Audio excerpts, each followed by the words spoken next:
America's two great pastimes collide on this podcast. It is baseball and making money. From the dog days of summer through the October Classic, Greg Bases Peterson's going to be free swinging at the betting board as he tries to hit a grand slam for your bankroll. Now here is GP.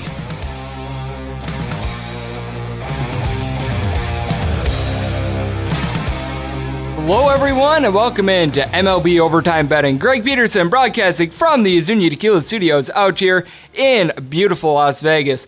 We've got a great show for you today, as in the second segment, Josh Appelbaum, you can follow him on Twitter at Josh_Insights, does tremendous work with the Action Network. He's going to be joining me, and though I didn't get any Twitter questions today, he's going to lend some insight into baseball betting, like the difference between going with betting action versus pitcher dependent, everything like that, trends that he's seeing in baseball, the value of overs, first fives, everything like that. We're going to give you a lot of ins and outs there, as well as some teams that have been a little bit white hot towards the beginning of the season. So I think that that's going to be great. In the final segment, I give you a side and total on every game on today's baseball betting board. But we've got to take a little bit of a look back at yesterday, as it was a wild one. What happened yesterday? Let's go around the bases and find out. How about one of the first games of the day, as the Chicago Cubs were able to lay it to the Pittsburgh Pirates, a Chicago Cubs pitching staff that had really been struggling, were able to put up the lone goose egg of the day as they got the win by a count of 10-0 in this one.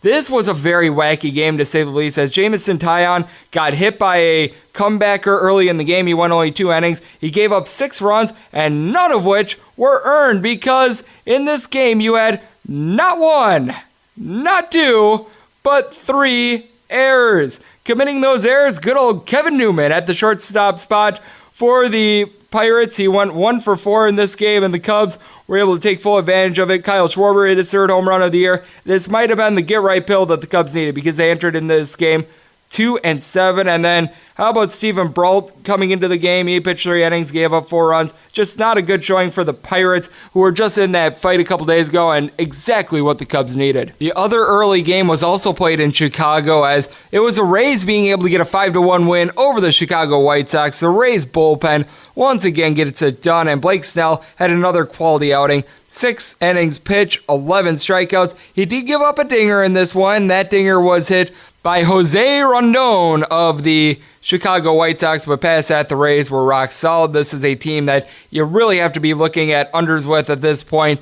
They were able to get a 3-out save, by the way, by Hunter Wood. You just don't see 3-out saves these days. And oh, by the way, if you had the under like I did, thank goodness gracious that they did not do a good job with runners in scoring position, because the Rays left 14 men on base, went 3 of 16 with runners in scoring position in this one. As they were able to pound out 11 hits, they were able to do a good job drawing 8 walks, but they just weren't able to really drive them in. Good on us for anyone that had the under. If you had the under in the Astros versus Yankees game, that was successful. And if you were like me and you had the Yankees, well, that was a tough way for it to end, as the Houston Astros were able to rally from down by a count of 3-1 in the bottom of the 7th inning to be able to get this win by a count of 4-3. The difference in this one was actually an infield single by Carlos Correa. Got to give him a lot of credit for having the hustle in this one. Jose Altuve was able to go yard for his 2nd home run of the year. That was big. And for the New York Yankees, you saw some encouraging signs. Aaron Judge was able to hit his 3rd home run of the year. Clint Frazier continues to bomb the ball. He's hitting .429 for the year. DJ LeMay, who's still over .400. Though Luke Voit needs to pick it up with his bat, he's only batting $189. And Masahiro Tanaka, a guy that hadn't really had a lot of success against the Astros. I believe he had given up 23 runs in 23 career innings against them.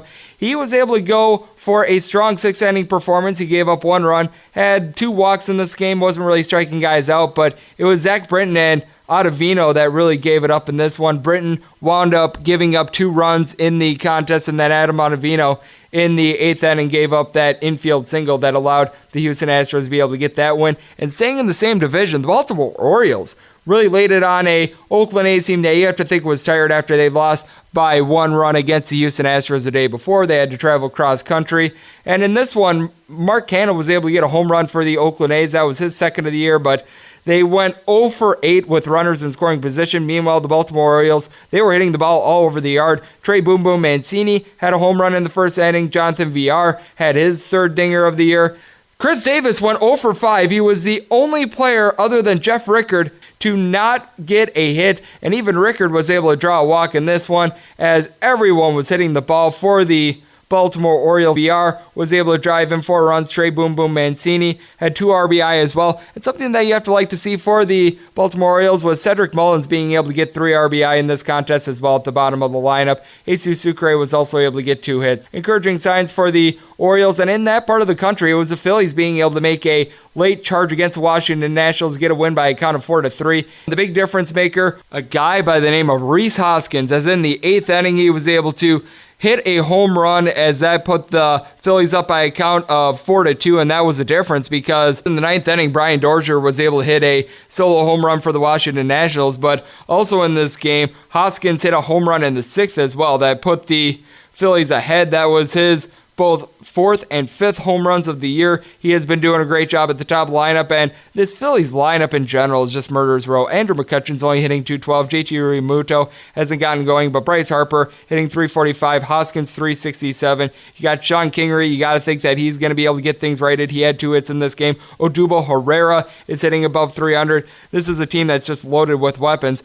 And speaking of teams loaded with weapons, the Seattle Mariners just crushed the Kansas City Royals by a count of 13-5. What's funny is that I had some Twitter troll coming at me when the Royals were up by a count of 4-2 saying it was a bad bet. And then from there, the Seattle Mariners scored a combined 10 runs in the 5th and 6th innings. In this one, it was the Seattle Mariners playing home run derby. Edwin Encarnacion had 2 home runs. Jay Bruce had a home run. Daniel Vogelbach had a home run. Heck, you even take a look at the shortstop being able to get his first home run of the year, Dylan Moore. That was huge. And then for the Kansas City Royals, you just can't bet on Homer Bailey at this point. His teams, when he starts, are 1-21 in their last 22. If that's not a streak that you need to be betting on/fading, there is no streak that you should be on/fading. Alex Gordon hit 2 RBI for the Kansas City Royals. That's about all the good that I have to say there. Coors Field was not kind to the Colorado Rockies on Monday, as it was the Atlanta Braves being able to get an 8-6 win. Ronald Acuna Jr., a guy that has been slumping for the team all year long, had a very good performance. He had 3 runs. He was able to go 2 of 3 at the plate, and he had his 3rd home run of the year. Nick Markakis had 3 hits as well. He was able to drive in 2. Dansby Swanson continues to hit the ball well. He's batting .333. He had 3 RBI in this one to give him 12 for the campaign. And the Colorado Rockies' bats were actually pretty good. They were able to get a total of 8 hits, and one of those hits was able to come courtesy of Mark Reynolds, his first home run of the year. Trevor Story was able to go yard for his 4th, but Story at this point is an all-or-nothing hitter. He's only hitting .231. And then out there in left field, you need to be getting a little bit more out of Ramel Tapia. He's only hitting .200 at this point. Nolan Arenado seems to be getting things righted himself, but there's just a lot of feast or famine bets for the Colorado Rockies. And in this one, Kyle Freeland, who was just absolutely exceptional last year, he had a sub-3 ERA while pitching in Coors Field. Well, he got shelled as he gave up 7 runs, all earned, 4 walks, 5 innings. He just seems to be having command issues at this point. It's really amazing to see how he's fallen off, though I will say that Sean Oberg and Wade Davis were able to give this team 3 solid relief innings, so that's a good sign for the Colorado Rockies, but just not looking good there. The Milwaukee Brewers wind up falling to the LA Angels 5-2. The LA Angels, aside from Mike Trout, really have not been hitting so far this year, but you got to give Justin Bour a little bit of credit. He had his first home run of the year. So did Andrelton Simmons. Of their 9 home runs entering this game, 5 were hit by Mike Trout, so obviously that's a good sign. And for the Milwaukee Brewers, they weren't able to get a whole lot generated as Mike Moustakas, a guy that entered into this game struggling, he had 2 of the team's 6 hits in this one. Christian Yelich also had a 2-hit performance, and Moustakas hit his 3rd home run of the year. Orlando Arcia, a good sign for the Brewers. He was able to hit an RBI as well, but Ulysses Chacin got a little bit roughed up. He gave up those 2 home runs. He gave up 3 runs in 6.1 innings. And then from there, the LA Angels, I must say, their bullpen did pretty good. Trevor Cale went 6 innings. He gave up 2 runs. And then Ansel Robles was able to give this team a nice outing. Cody Allen was able to come in and get the save. And Ty Buttery has been coming in and been really doing a good job of being able to give this team some relief. And then the other game out there on the West Coast, it was the San Diego Padres knocking off the San Francisco Giants by a count of 6-5. Eric Lauer didn't necessarily have his best start in this game. He gave up 5 runs, all earned, 3 walks, but it was Madison Bumgarner who got just shelled in this game. He gave up 5 runs, all earned in 6 innings, as well as we saw a little bit of power in this game, as getting some deep balls for the San Diego Padres were Will Myers, his third for the team. Fanmil Reyes had his first stinger of the year, and Fernando Tatis Jr. went deep for his third home run of the campaign. Meanwhile, for the San Francisco Giants, a team that's really been struggling at the plate, it was good to see Kevin Pillar be able to get his first home run of the year. He has really struggled ever since coming over from Toronto. Buster Posey was able to get a hit, so now he's above the Mendoza line. Evan Longoria is now hitting $175, but for the San Francisco Giants, there were some positives, but once again, just not able to get the job done in this one. So that's all what happened in baseball yesterday. Now we've got to give you some general baseball betting talk, make you a more enlightened bettor, and no better person to do that than Josh Appelbaum of the Action Network. He joins me next right here on MLB Overtime Betting.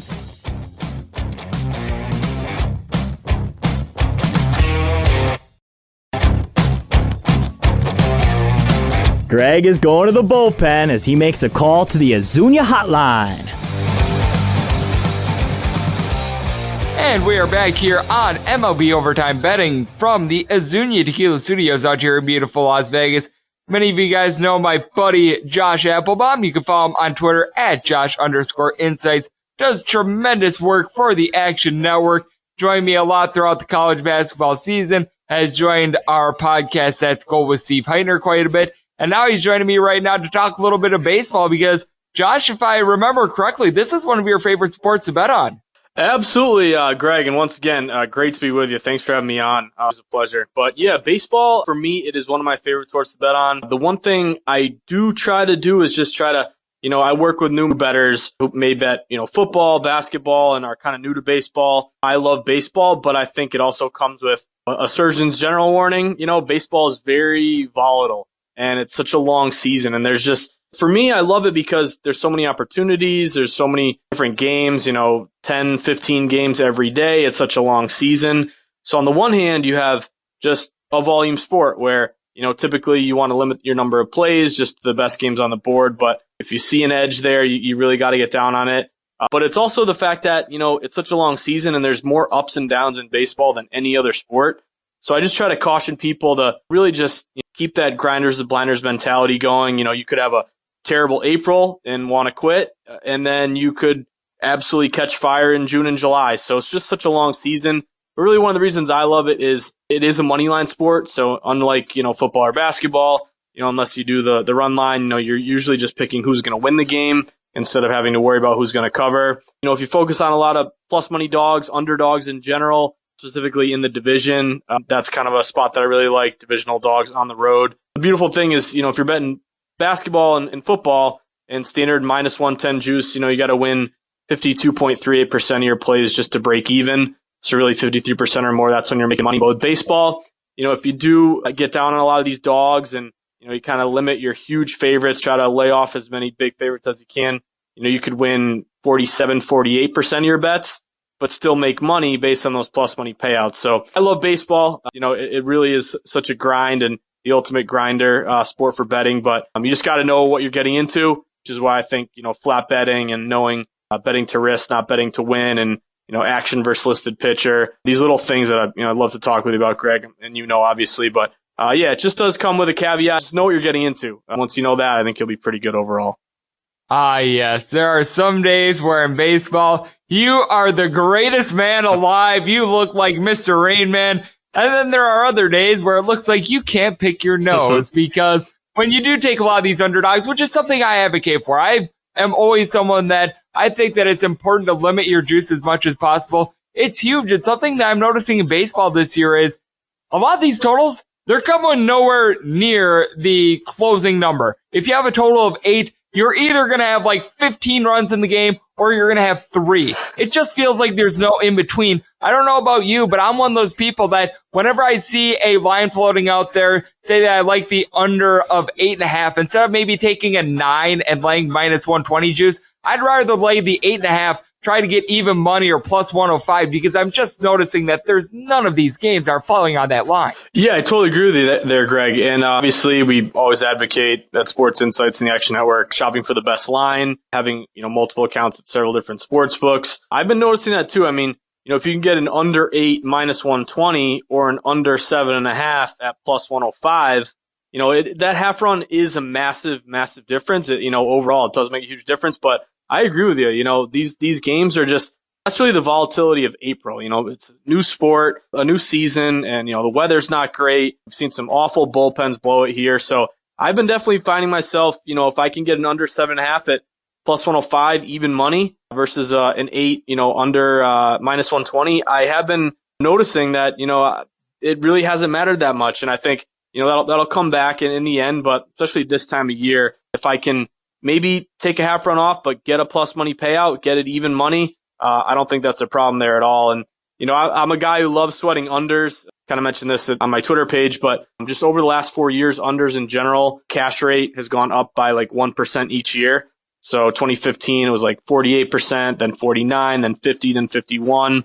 So overall, to me, I love unders anyway, just because they're contrarian and, you can bet against the public. You can, place yourself on the side of the house, get some soft lines.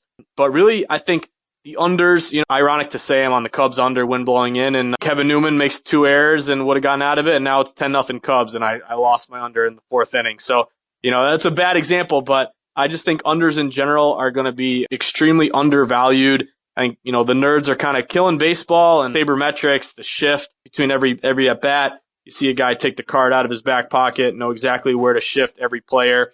So the shift has really taken away a lot of base hits, really benefit unders, and, players falling in love with launch angle and exit velocity, strikeouts are on the rise. So overall, I think it's kind of a perfect storm for unders, but it's just the volatility of April. You can cap the greatest under in the world. You got bets over, public on the over, sharps on the under, steam and reverse line was on the under, wind blowing in, under ump. I got a bet lab system on the under, and yet it goes, it's 10-0 Cubs. So I think you just got to stick with it. Baseball is really the sport where it's going to test your mental toughness, and you just got to keep grinding, as cliche as it sounds. But yeah, that's the beauty and the madness of baseball, I guess.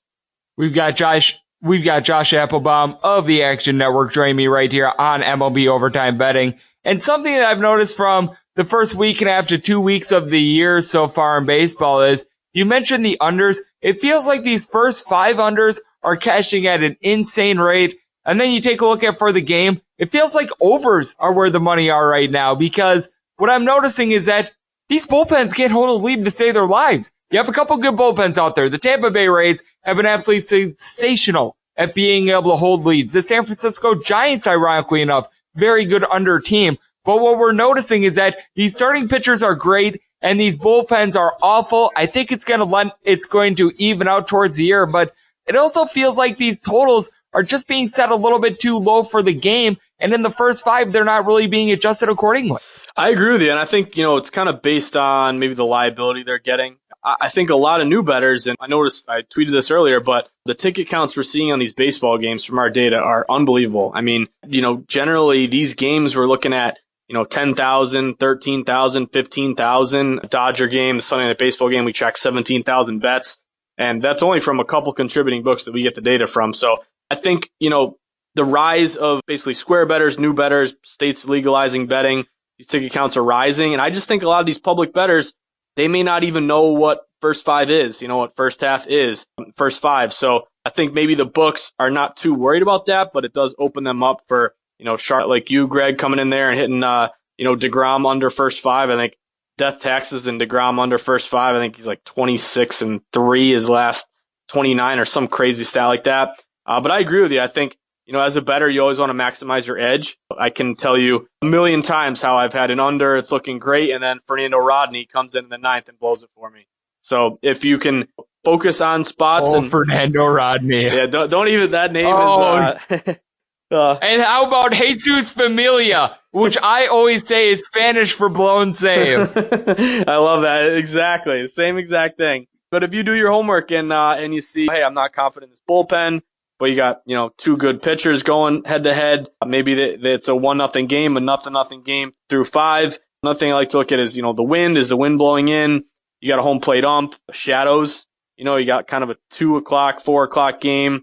Those shadows are real tough for those hitters, that first 5. And, once kind of they get away and then the lights come on, it evens out. But yeah, I totally agree, Greg. I think focusing on those first 5 unders, could really, pad a couple wins. You can cash early and get that out of the way, and then don't have to worry about the bullpen blowing it for you. I am right there with you. As I've been, for most of my full games, I've been taking them over. I'm not as much of a first five better, so I've been really playing these full games, and I'm just looking at so many bullpens, and it's just absolutely remarkable what we are seeing right now. And I'm right there with you in regards to these players trying to launch a ball at the ballpark. We're seeing so many teams that are just hitting below 200 right now, and I do think that it speaks to your point that you hit on a little bit earlier. It's being able to list whether or not you want your bet to be pitcher dependent or if you want it to be based on action. Can you tell the listeners a little bit more about that? Because I feel like it's a little bit of a complexity for some people, especially those that are a little bit newer to baseball betting. Exactly. And this is something that I think really gets overlooked, but really try to hammer this home. So basically, you're betting on a sport. There's one player who's more important than everyone else, or, two on both sides, whatever. So football, it's the quarterback. No one has a bigger influence on the spread or the total than a quarterback. Hockey, you're looking at goalies. Baseball, it's the starting pitchers. Basically, starting pitchers, it's a common thing to see a starting pitcher get scratched, injury, it gets traded, gets pushed back for rest.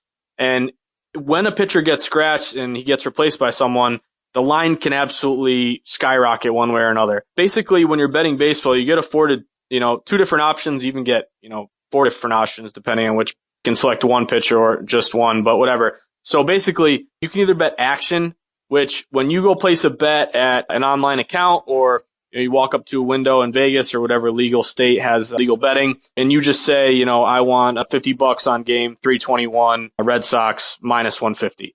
Bet will default, whether it's in person or online, it'll default to an action bet. Basically, just that means no matter what happens to the starting pitchers, you're locked into that bet. But listed pitcher is basically you usually have to click one more thing, where you bet your game, you'll have options, and anyone new to betting, they probably don't even know this exists. But listed pitcher just means you're betting that game based on that specific pitcher, either both teams. So if one gets scratched, this is where it gets kind of complicated, but basically, one of the two gets scratched, your bet will basically reset to whatever the game reopens at. Or you won't have any action based on that number. So it gets kind of convoluted, but I would suggest just betting listed pitcher. The worst thing that can happen is, you break down a game, you love this matchup, the starting pitcher, you look at all the head-to-heads, you look at all the matchups, and you love this play, and you get, a dog at plus 150. Guy gets scratched, the line tanks to whatever number it may be, plus 110 or, favorite minus 150 up to 180. So basically you're just at the mercy of that pitching change if you're doing action, whereas listed pitcher, you have a little more control over your bet. So it's kind of hard to explain, but, I would just look at listed pitcher. I think you'll set yourself up for the awful spot of doing all your homework, having a pitching change take place, and then just totally, screwing up your bet. So I'm a listed pitcher guy. Absolutely. As we've got Josh Appelbaum joining me right here on the podcast. And Josh, I think it's always most important to go with listed pitcher, especially if you're backing an ace. If you're fading an ace, I feel like it's a little bit less important myself, but I think that whenever you're betting on a guy like a Jacob deGrom, like a Max Scherzer, something like that, you always have to go listed pitcher. Whereas if you're going to be going with, like, say, the Detroit Tigers, for example, the fall off between Matthew Boyd and whoever the replacement starter is not as great as if you're going Max Scherzer and he gets scratched and then you got some guy getting called up from AAA for the Nationals. Totally agree. Excellent point. That was, I thought, something very huge because I feel like so many people don't understand that with baseball betting. And then, is there anything else that you've been noticing early on in the year that has really piqued your eye? Because I talked about the bullpens just gas canning games and everything like that, and how essentially it feels like you're betting on two different segments of games if you're betting first five versus full game, because I feel like you have to bet these two things in completely different ways. Yeah, totally agree. I mean, a couple of things I've noticed, obviously Tampa Bay Rays, I think they're going to be a moneymaker all season long until the public catches up to them. So the Rays have been, big surprise, obviously. Milwaukee Brewers, really well-rounded team. I think they're up 5, almost 6 units. Just betting on the Brewers has been a big cash cow for a lot of sharp bettors. But one thing I'm really looking at is I found this good stat in Bet Labs about domes and closed roof stadiums, unders. So if you take a look, if you're betting on a total, big thing you want to look at is the wind and factors, weather type factors. to me, when I'm betting a total, really, I'm looking at percentages, line movement, which way is the juice trending. Game opens at 8 even, and the juice goes to 8 under minus 120. You know that liability and sharps are most likely on that under. But I really like kind of this dome spot. You can get a closed roof stadium or a dome like Tropicana Field or in Houston, Minute Maid. The under cashes at a pretty good rate because basically it's perfect conditions for pitchers and fielders as well. You're not going to get a bad hop. Everything's true. And then basically the ball just doesn't carry for hitters. So Tropicana, stadiums like this, I always try to lean on an under. Another big one is like really, really bad teams who have won a game and backing them for the second game. So we call it like bad team after win. So historically, or just in general, public sees a terrible team, maybe Kansas City or Baltimore. Baltimore did it first week of the season, but it's not only just going contrary and just backing an unpopular team, but I think the sweet spot is after they won a game, bet them again the next game because gambler's fallacy, says this team is terrible, they're awful, they got lucky and won a game, so they have to lose the next game. But actually you get even more value by backing them in the second game to win 2 in a row. So baseball is just a crazy sport. It's unlike other sports. Typically you're not going to see terrible teams run off a win streak. They're bad for a reason.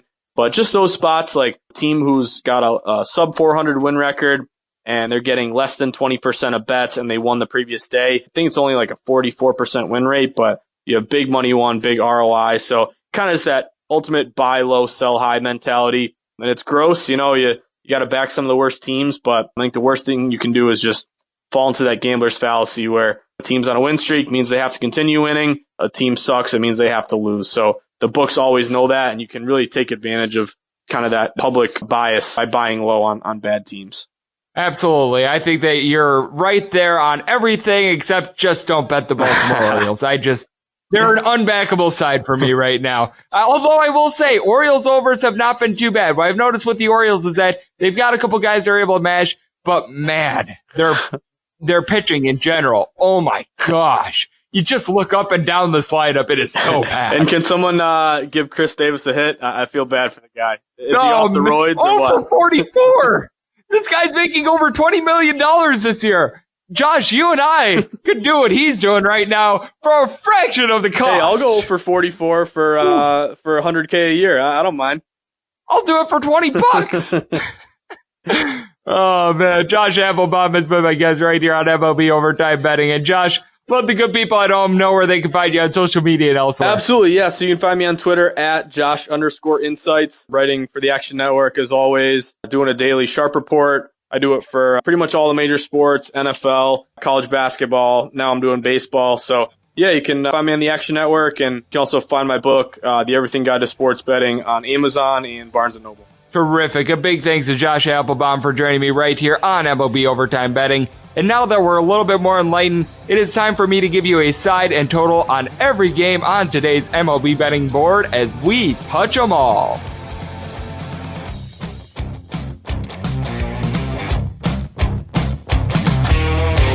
Hey, I'm Steve Heitner, the guy who uttered the famous phrase, "That's gold." And that's the inspiration of my new podcast, That's Gold with Steve Heitner. We talk sports, sports betting, movies, comedy, food, drink, Vegas, music, movies, and more. 5 days a week. Did I say movies twice? Look, guys love it, whether they're hip or worried about breaking a hip. Find us on Apple and Google Podcasts, as well as Spotify and Stitcher. That's Gold with me, Steve Heitner. Welcome back to MLB Overtime. Greg is throwing a gem, so yeah, he better not blow it. And a big thanks to Josh Appelbaum of the Action Network for joining me as we're back here in the Azuña Tequila Studios for MLB Overtime Betting. And now it is that time that I give you a side and total on every game on today's MLB betting board, and a little something I'd like to call Touch 'em All. If a game is listed on the betting board, Greg has a side and a total on it, so it is time to touch 'em all. As always, Some of these plays are locked in, some of these are not. I will note every one of them. And for those that are not locked in, I will have updates on my Twitter page at @unit_81. We will go in rotation order as always, and any changes to these plays will be noted up on my Twitter page as well. 901, 902 on the batting rotation. The Miami Marlins are in Cincinnati to face off against the Reds. It is Jose Urena going against Luis Castillo. Castillo going for the Reds. Urena goes for the Miami Marlins. Marlins, a pretty significant underdog, ranging between plus 147 and plus 160. Steam is coming in on the Reds as they are between minus 157 and minus 170. Total on this game is 8. If you like the under, you're getting between minus 110 and minus 115. If you like the over, you can get a minus 105. Otherwise, you're getting minus 110. This is a spot in which I do have to take a look at the under. The Miami Marlins have not necessarily been hitting the cover off the ball so far this year. And the Cincinnati Reds, though they were able to score a few runs against the Pittsburgh Pirates on Sunday, they really have been able to get out of their own way either. Joey Votto does a decent job of being able to get on base. And we all know that Eugenio Suarez, Matt Kemp and company, they're going to be coming around the bats as well. But the question is when. Tucker Barnhart has been doing a decent job at the catcher spot, but they don't have really a whole heck of a lot going. And this is a spot where I do take a look at the Miami Marlins. Jose Urena all last year was a very tough luck loser. I think that he's going to be due for a little bit of good luck. Curtis Granderson has been doing a decent job at the top of the lineup. JT Riddle, though he's not hitting for a lot of average, he's a guy that's able to take the ball deep. This is a Reds lineup that, as I mentioned before, just is not hitting to save their lives. This is going to be I guess you could call it more of a evening/night game, 6:40 Eastern start time. Jose Alfaro has really impressed me at the catcher spot as well for the Miami Marlins. 3 home runs, 6 RBI, hitting just below 300. Starlin Castro is able to get on base as well. And Dan Diedrich is really the only guy that's raking for the Cincinnati Reds right now. He's gotten a trio of home runs too, which came in that game against the Pittsburgh Pirates. And I actually do think that the Marlins bullpen is decent. It's nothing great, and it's much like the Reds bullpen. Both these bullpens are not great. They're not terrible either. I would not want to stick my chips in the middle of either one of them, but at the same time, I certainly wouldn't want to fade either one of them, if that makes sense. I think we're going to get 2 quality starts. I just question whether or not Luis Castillo is going to be able to have command for a full 6 or 7 innings in this spot. So for that reason, taking the plus price here with the Marlins, but holding off on it as steam continues to come in on the Reds. But I already locked in the under of 8 at minus 105 juice. Next up, we've got the Washington Nationals and Philadelphia Phillies. 903, 904 on the batting rotation. Steven Strasburg is the road pitcher, and he goes up against the home pitcher of Aaron Nola. Total on this game is 7.5, shaded to the under. If you like the under, you're going to have to lay between minus 115 and minus 120. If you like the over, it is between even money and minus 105. And the Philadelphia Phillies are the favorite of between minus 128 and minus 133. If you like the Washington Nationals, you're getting between plus 118 and plus 123. Not very often that you're going to see a game in which Steven Strasburg is this big of an underdog, but I think it's rightfully so. We saw Aaron Nola get roughed up in his last start. It was very un-Aaron Nola-like, as I believe that game was, ironically enough, against the Washington Nationals, but this is a total in which I do have to take a look at the over on, just because I think that Steven Strasburg is going to be in for a little bit of a rough outing, and I think that Aaron Nola is going to refine his form. And for the Philadelphia Phillies, you just have a whole bunch of guys that have come in and have done a terrific job at the top of the lineup. Rhys Hoskins going into Monday's action, 3 home run, 13 RBI, hitting nearly 350. Bryce Harper hitting nearly 4 home runs. Going into Monday, he had 3 dingers himself. Truth be told, I am recording this broadcast before the Monday games with all the national title hoopla and everything like that in college basketball, just letting you in behind the curtain there. But Andrew McCutchen at the top of the lineup hasn't necessarily been hitting for average, but he does a great job of being able to draw walks. JT Realmuto needs to get things going, but I like what Maikel Franco has been providing at the 8 slot. And for the Washington Nationals, Anthony Rendon has been terrific for this team, hitting .433, 4 home runs, 9 RBIs going into Monday. I really like what he's been able to do. Juan Soto's been okay, and it feels like the Nationals have a lot of guys that are playing okay right now. Michael A. Taylor and Trey Turner are currently on the 10-day injury list, so obviously that hurts them. Ryan Zimmerman has not really gotten things going, though he does a good job of being able to get on base. And then you've got guys like Suzuki and Defoe at the bottom of the lineup that are just not producing for this team. I feel like the Phillies have the better lineup at this point, and I think that they've got the better pitcher out there on the mound in Aaron Nola, and guys like Pat Neshek and Hector Neris I think are much better relievers than what the Nationals are able to trot out there. Nationals bullpen has just been a nightmare all year long. It's something I don't want to bet on, so even if Strasburg is able to go 7 strong and only gives up a couple runs, there still is a good chance that the Phillies just rough them up and rough up this team hard. So for that reason, I'm going to go with the Phillies laying the number here, and I'm going to take this total over. With the over currently in wait-and-see mode and the Phillies all locked in. That takes us to 9:05, 9:06 on the betting rotation. The LA Dodgers are in St. Louis to face off against the Cardinals. Dakota Hudson goes on the mound for the Cardinals. Ross Stripling goes for the Dodgers. Dodgers are between a -125 and -130 favorite. If you like the Cardinals, you're getting between +115 and +120. Total in this game is 8.5. The over and under I am seeing is -110 both ways at every shop right now in Vegas. And this is a total in which I do have to take under. Dakota Hudson, not necessarily a guy that I want to back on, so I'm going to be on the LA Dodgers. But I like what I've seen out of Ross Stripling so far this year. He had a little bit of a rough go of it towards the second half of last year, but with the Cardinals, I actually do feel like they have a decent bullpen, but they're not having a lot of guys hitting for contact right now. Colton Wong entered into Monday's action, and he was hitting .433. God like what he's doing, but Harrison Bader has yet to step up. Paul Goldschmidt has 5 home runs so far this year, but he's only hitting right around the Mendoza line. Things have not really been going well for him. Yadier Molina is in a little bit of a stretch. Paul DeYoung is not getting on base. Dexter Fowler continues to be Dexter Fowler. So there's just a lot of things that are not going right for this team. Matt Carpenter at the top of the lineup as well, not getting the job done. And for the Dodgers, Cody Bellinger, who's been absolutely terrific. 7 home runs in his first 10 games of the year. That ties a record with Trevor Story and Alex Rodriguez. He's been sensational. Josh Scherner was able to get his bat going against the Colorado Rockies on Sunday. That was big for this team. Kike Hernandez is providing something. Max Muncy has some pop. Corey Seager seems to be riding the ship as well. A.J. Pollock is hitting nearly 300. You've got David Freese starting to swing the bat. Austin Barnes has been sensational. The list of bats goes on and on for the Dodgers. I feel like they should be able to win this game convincingly. I am looking at the run line in the spot on the Dodgers.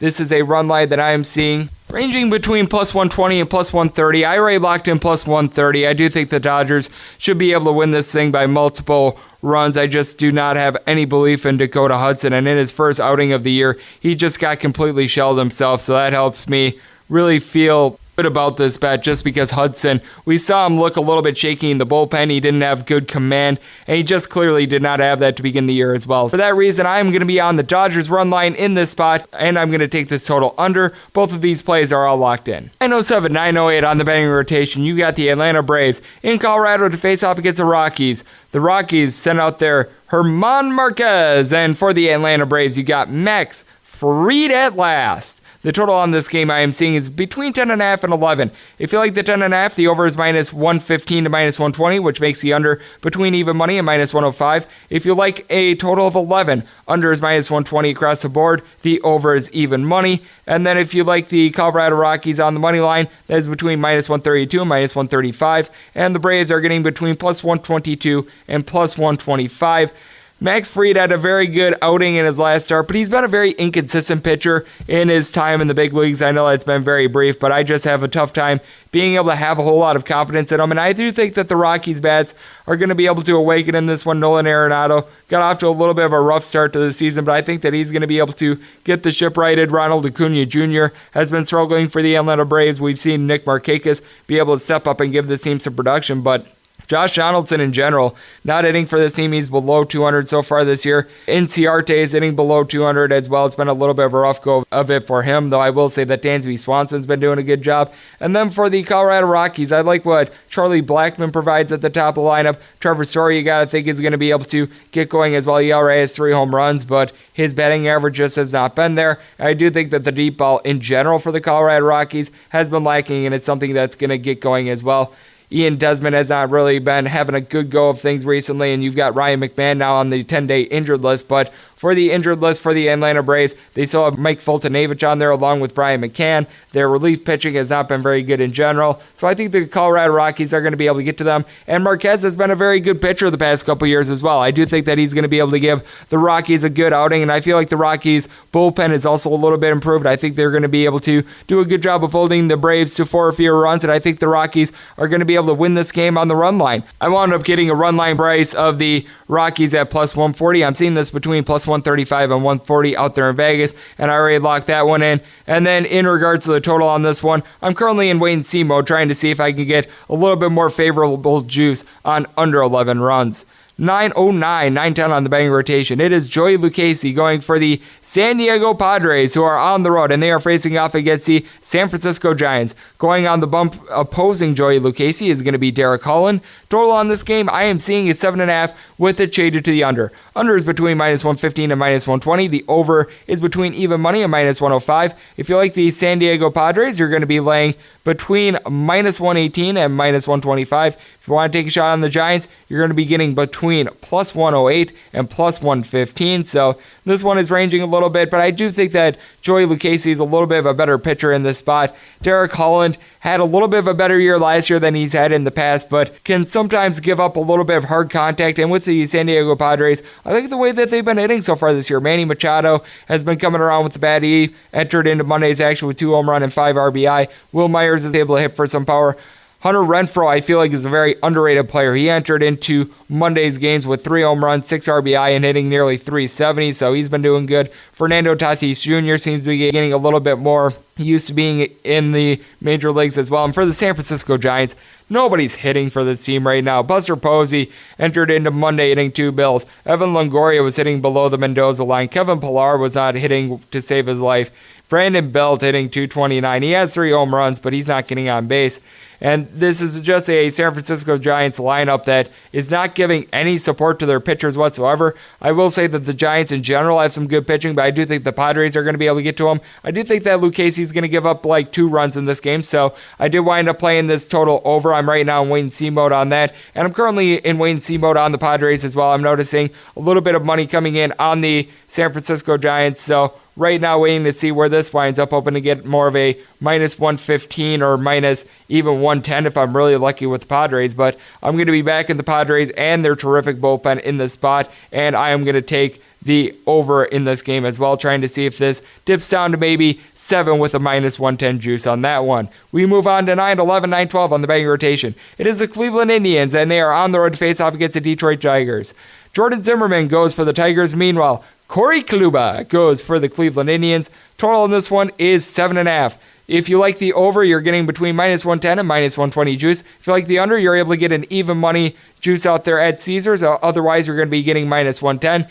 And then with the Cleveland Indians, you are laying between minus 151 and minus 155. If you want to take a shot on the Tigers, you're going to be getting between plus 140 and plus 145. Jordan Zimmerman has had 2 very good starts to the year so far. He's not necessarily a guy with electrifying stuff. He's not going to go out there and strike out the world or anything like that. He's just a very solid pitcher, though, and I like that about him. Meanwhile, Corey Kluber in his last start against the Chicago White Sox, he wound up getting roughed up. If I remember correctly, he gave up 6 runs in that start. He is 0-2 with a 1.55 whip to start out the year. And for the Cleveland Indians, their bats just have not really gotten out of neutral so far this year.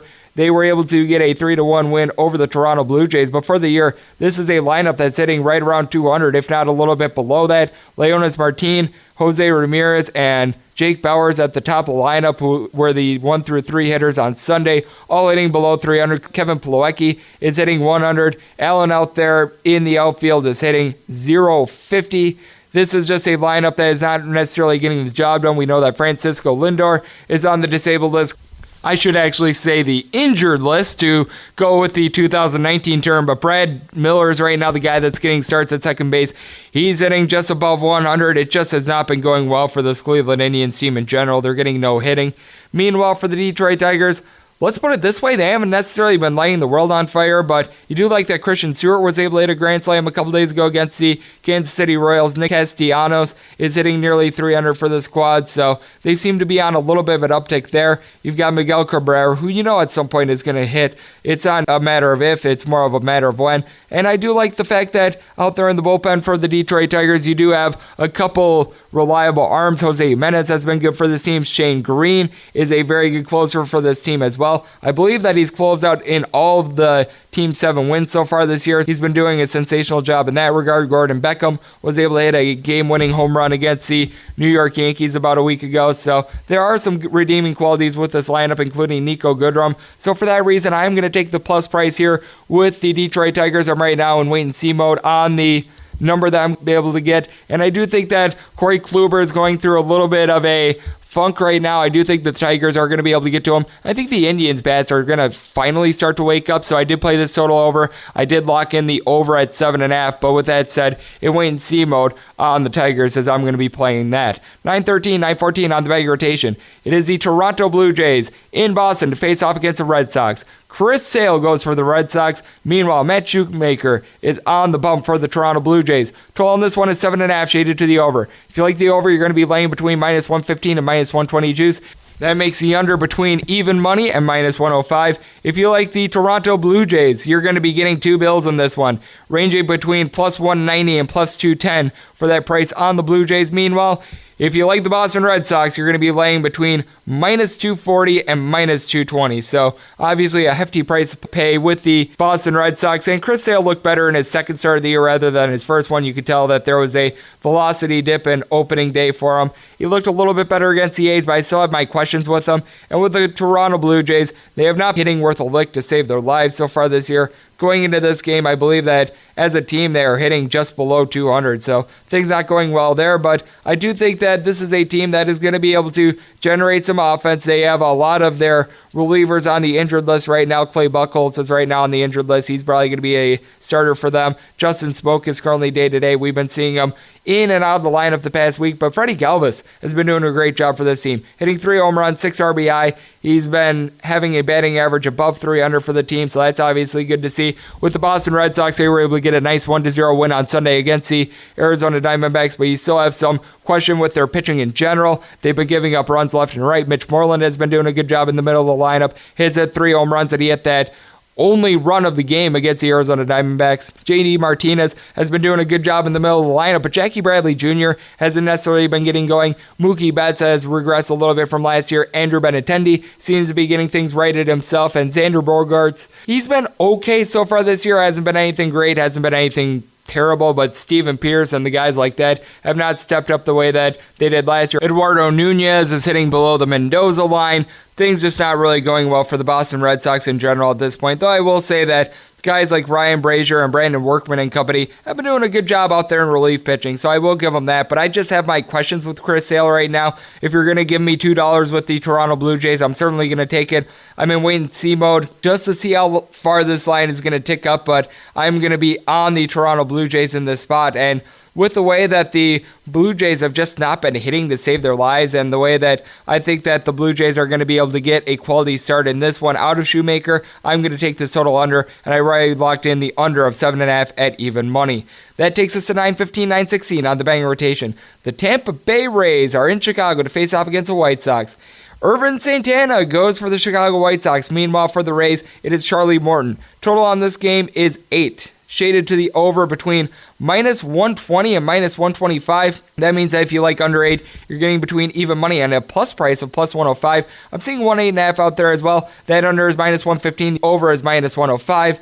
And if you like the Chicago White Sox, well, that number is ranging quite a bit. You're able to get anywhere between plus 130 and plus 145. And for the Rays, you're going to lay anywhere between minus 140 and minus 158. So this is a game with a lot of fluidity, and I just have to go with Charlie Morton in this spot. Morton through the first 2 starts of this year, and all last year when he was, I believe it was 15-3, has just been absolutely sensational. He's really pitching well for a Tampa Bay Rays team that in general is getting some good pitching. On Monday, we saw them being able to get a 5-1 win over the White Sox, a White Sox team that has been hitting quite well so far this year. Tim Anderson hitting above 500, Yohan Moncada hitting above 300, 11 RBI with 2 home runs. Jose Abreu has hit 3 dingers so far this year. Yandy Diaz, though, has really impressed me in the Tampa Bay Rays lineup. He's hit 3 home runs so far this year. G-Man Choi has been a little bit of a platoon player, but whenever he's played well. He's hitting above 300. He's got a pair of dingers along with Kevin Kiermaier, who seems to be doing a much better job on offense this year than he did last year.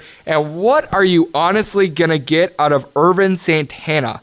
This is a guy that is just a big, giant question mark, because with the Minnesota Twins last year, he had 5 starts. He had pitched in 24.2 innings. He had 16 strikeouts in that time, 9 walks. He had an ERA above 8. The year before, he was absolutely sensational, but he really didn't pitch at all last year.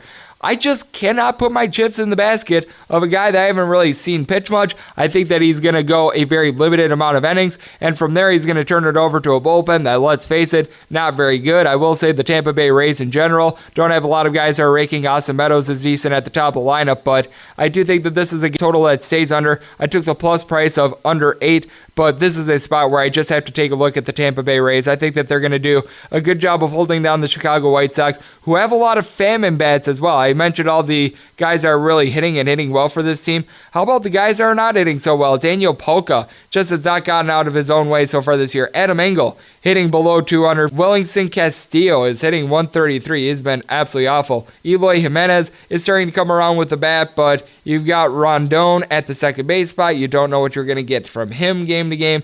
This is just a Chicago White Sox team that in general I don't have a lot of faith in. So for that reason, I'm going to wind up taking the Rays here. I already locked that one in, and I'm going to be playing this total under as well. Both these plays are all locked in. 917, 918 on the betting rotation. The Oakland A's are in Baltimore to face off against the Orioles. For the Oakland A's, it is Brett Anderson taking the bump, and he will be opposed by the Orioles' John Means. The total on this game is 9.5. I'm currently seeing the over and under at minus 110 at nearly all shops. If you like the Oakland A's, you're going to be laying between minus 145 and minus 150. If you want to take a shot on the Orioles, you're going to be getting anywhere between plus 130 and plus 140. And I can tell you right now, I am not wanting to take a shot on the Baltimore Orioles. I mean, good for John Means for having a good start to the year. He started off 1-0. He was able to go 5.2 innings in that start. He was able to strike out 9, walk 2.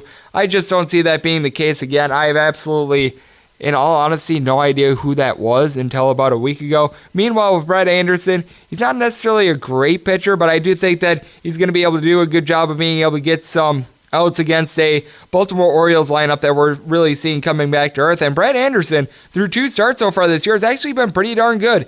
He's not a guy that's going to wipe you out with a bunch of plus stuff or anything like that. He's won 11.1 innings in those 2 starts, 7 strikeouts, 6 walks, but he does a good job of being able to strand men on base and being able to get out of situations. And for the Oakland A's, you've got Marcus Semien, who's come back to earth a little bit, but he's still hitting nearly 300. For the Oakland A's, you've also got Chris Davis, who has hit 5 dingers so far this year heading into Monday. You got like that Loreno towards the bottom of the lineup, has been able to provide this team with a little bit of contact and has been able to get on base. Steven Piscotty, we all know has some pop. Kendrys Morales, you have to think is going to come around with the bat as well.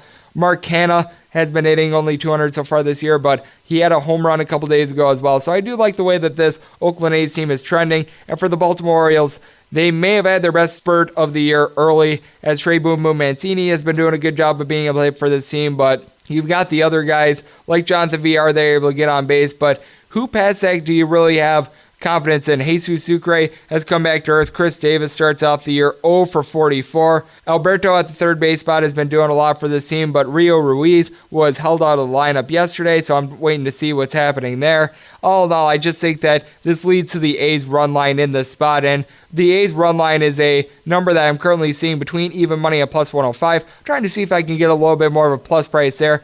But in regards to the total in this game, I do have to play it under. I do think that Anderson is going to be very effective against the Baltimore Orioles, and I already locked in the under of 9.5 runs in this one. 919, 920 on the betting rotation. It is the Yankees in Houston to face off against the Astros. Garrett Cole goes on the bump for the Houston Astros. And for the Yankees, they've got Jonathan Loáisiga going. Garrett Cole, obviously a massive favorite along with the Houston Astros, as they are laying anywhere from minus 166 to minus 175.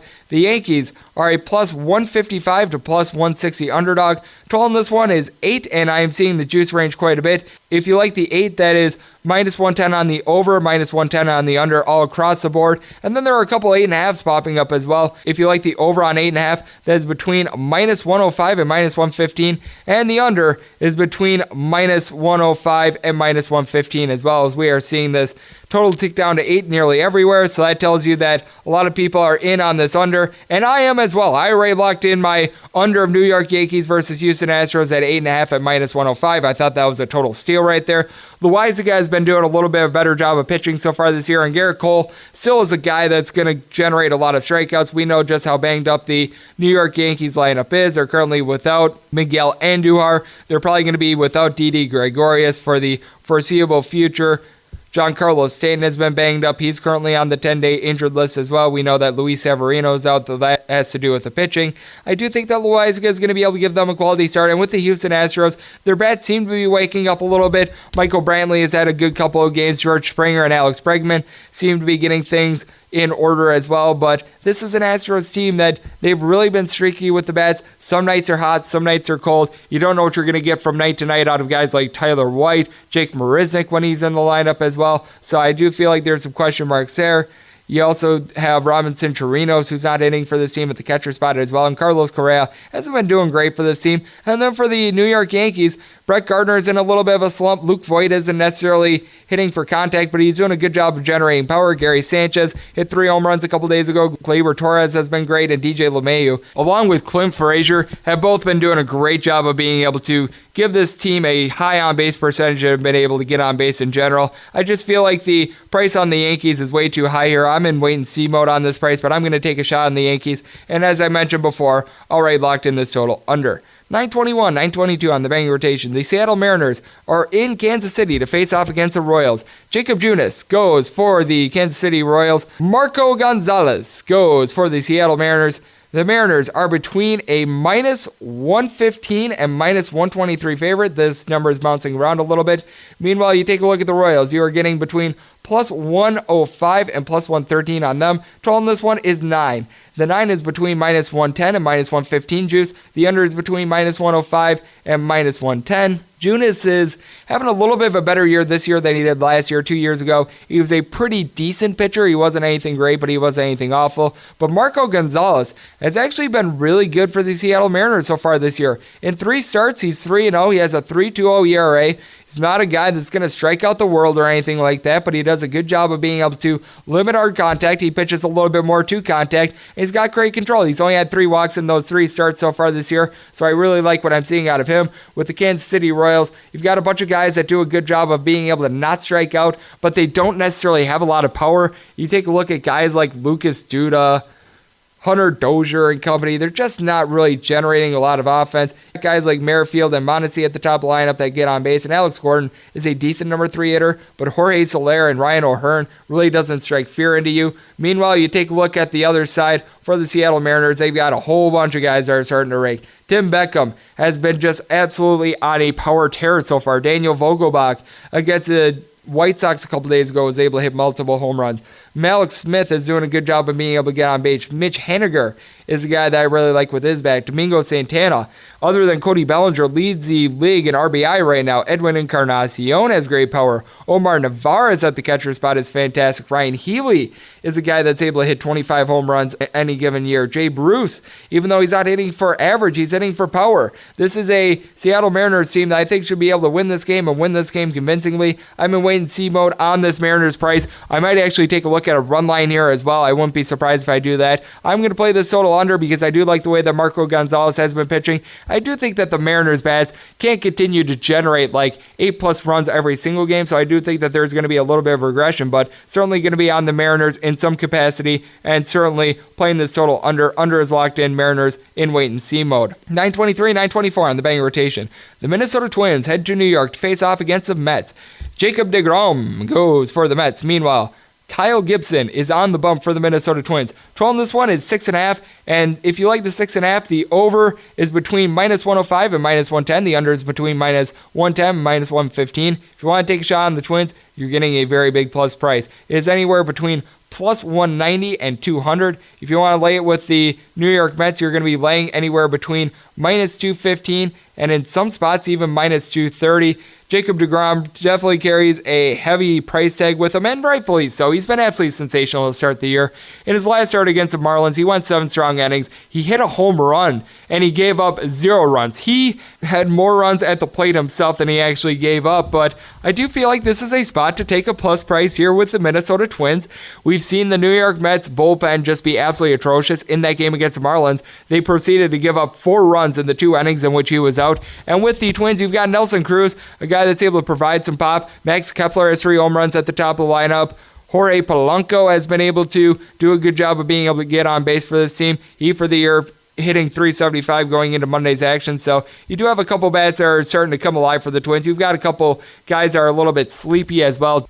Cave and Andrianza out there in the outfield, not necessarily getting the job done. Marwin Gonzalez entered into Monday's action, hitting below 200.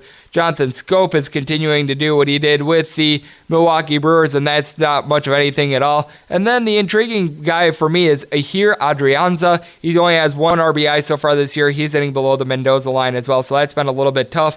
But when you take a look at the Mets, they've been doing a good job of being able to put the ball in play, but I do like what I've seen out of Kyle Gibson as well. He's been getting a little bit roughed up in regards to his ERA so far this year, but he's a guy with some good plus stuff. He's able to get some strikeouts, so I think he'll fare decently against the New York Mets. Now, the Mets have been raking so far this year. Pete Alonso entered into Monday with 3 home runs at 11 RBI. Wilson Ramos is hitting 400. Robinson Cano has not necessarily been hitting well, but you know that he's a big acquisition and he's going to be able to provide something. But I just think that the Twins are going to be able to get to Jacob deGrom, get a couple runs up on the board, and then I think they're going to be able to get into that bullpen and they're just going to knife through it. For that reason, I am on the over in this game. I have locked in the over of 6.5 already at favorable juice, but I'm in wait-and-see mode trying to see how high this price on the Twins ticks up. 925, 926 on the betting rotation. The Texas Rangers head to Arizona to face off against the Diamondbacks. Zach Greinke goes for the Diamondbacks. Meanwhile, for the Rangers, you've got Mike Minor on the bump. If you like the Diamondbacks, you're going to be laying between minus 135 and minus 140. If you want to take a shot on the Texas Rangers, that is between plus 125 and plus 130. So on this one is ranging between 8s and 8.5s. If you like the 8, you're going to be paying an over of minus 115 and minus 120 juice. If you like the under, that is between minus 105 and minus 120. If you like the under, that is between minus 105 and even money. At 8.5, the under is minus 115 to minus 120, and the over is between even juice and minus 105. This is a spot in which I did have to take a look at the over. I do think that the Texas Rangers are going to be able to do a good job of being able to get some hits off of Zach Greinke. What we've noticed so far this year has had a little bit of a dip in velocity, but with that said, aside from their game on Sunday, the Arizona Diamondbacks themselves have really been raking. Dean Peralta is doing a great job at the middle of the lineup, hitting over 400. He's been providing some pop. Adam Jones already has 4 home runs at 6 RBIs so far this year. Ketel Marte, 3 home runs at 11 RBI himself. This is an Arizona Diamondbacks team that even with guys like Noah Ahmad are getting the job done with the bat. Elvis Andrus has really impressed me. He's hitting nearly 370 so far this year. Joey Gallo, though he doesn't necessarily hit for a lot of contact, he hits for power. He's already got 4 home runs through 10 games so far this year. And you've got like the way that Asdrubal Cabrera has stepped up as well. He's hitting over 300. He's hit some long balls for his team. Sin-Chu Chu does a good job of being able to get on base. Rougned Odor off to a glacial start to the year, but past that, things have been going well for the Rangers lineup as well. I just feel like the Arizona Diamondbacks are going to get a decent start out of Zach Greinke. I think he goes 6 innings, probably gives up like 3 runs, but I think the Diamondbacks are going to be able to hit the Rangers, and they're going to be able to hit the Rangers hard. So for that reason, I am going to take the Diamondbacks and the over in this spot. I'm trying to see if the over can give me more around even juice because I know that people like to bet unders in Zach Greinke games, even though he's not necessarily so much of an under pitcher anymore. And I'm going to take the Diamondbacks, trying to see if I can get more around minus 125 or minus 130 in this spot. And the last game on the betting board, 927, 928, it is the Milwaukee Brewers facing off against the LA Angels. Matt Harvey goes on the bump for the Angels. Meanwhile, for the Brewers, it is Freddie Peralta. Total in this one I am seeing is 8.5 shaded to the over. The over is between minus 120 and minus 125.